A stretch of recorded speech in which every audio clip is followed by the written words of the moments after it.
kita lanjut kepada Pak Andrinov. Silakan Pak Andrinov. Assalamualaikum warahmatullahi wabarakatuh. Waalaikumsalam. Silakan Pak Andrinov. Alhamdulillah, ini di antara Zoom meeting orang Minang dan khususnya Minang diaspora ini yang paling luar biasa buat saya ini. Ketemu dengan talenta-talenta hebat yang tinggal selangkah lagi jadi orang hebat.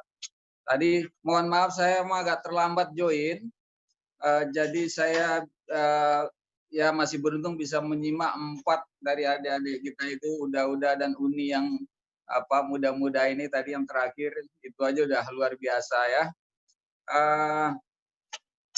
Ini ya harus berlanjut terutama di antara adik-adik ini ya. Bagaimana supaya adik-adik ini terus membangun network ya. Kalau saya rasa kalau soal ini jalan karirnya tentu ya mereka yang lebih tahu.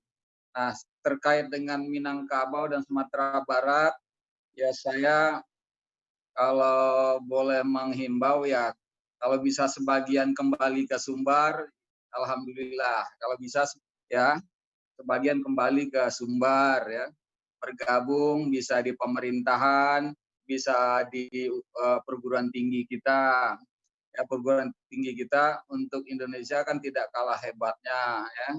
Untuk dia malah untuk prestasi tertentu ya ada yang cukup di atas ya, frekuensi risetnya misalnya ya, lalu potensi ilmu-ilmu khususnya juga.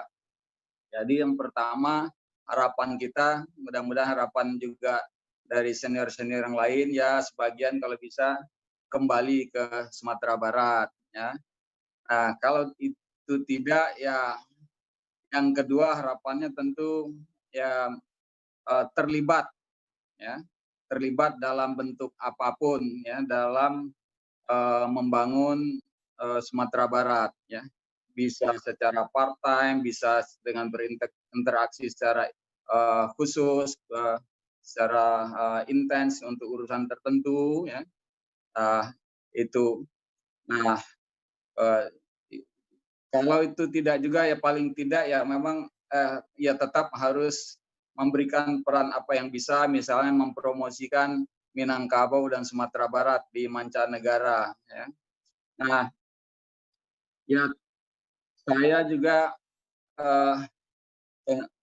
ya termasuk yang juga agak antara optimis dan juga agak mengkhawatirkan ada masalah makin jauhnya, terutama adik-adik yang dilahirkan bukan di Sumatera Barat, ya, apalagi yang menetap di luar. Kita mengkhawatirkan ya tidak kenal kampung halaman, tidak kenal adat budaya, bahkan kadang-kadang tidak kenal juga betapa indahnya alam Sumatera Barat itu. Gitu. Nah, saya mengajak adik-adik ini untuk mengenal keunggulan-keunggulan potensial dari Sumatera Barat itu. Ya, keunggulan potensial itu artinya untuk yang ke depan. Ya, yang masa lalu tentu juga penting karena kita banyak hal yang bisa kita banggakan. Tetapi untuk ke depan keunggulan-keunggulan potensial Sumatera Barat itu sangat banyak ya. Dalam di bidang ekonomi ya, jasa pendidikan, pariwisata, mungkin kalau kita berhasil mengembangkan agroindustri atau agribisnis itu bisa menjadi salah satu daerah atau provinsi unggul di Sumatera Barat.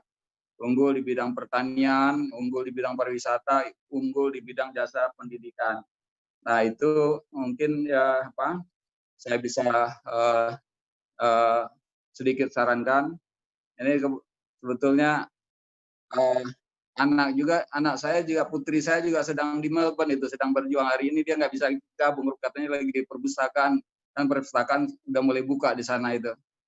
Ada anak saya di Unimelb lagi ya baru ya tinggal hari-hari terakhir ujian yang semester ini deh.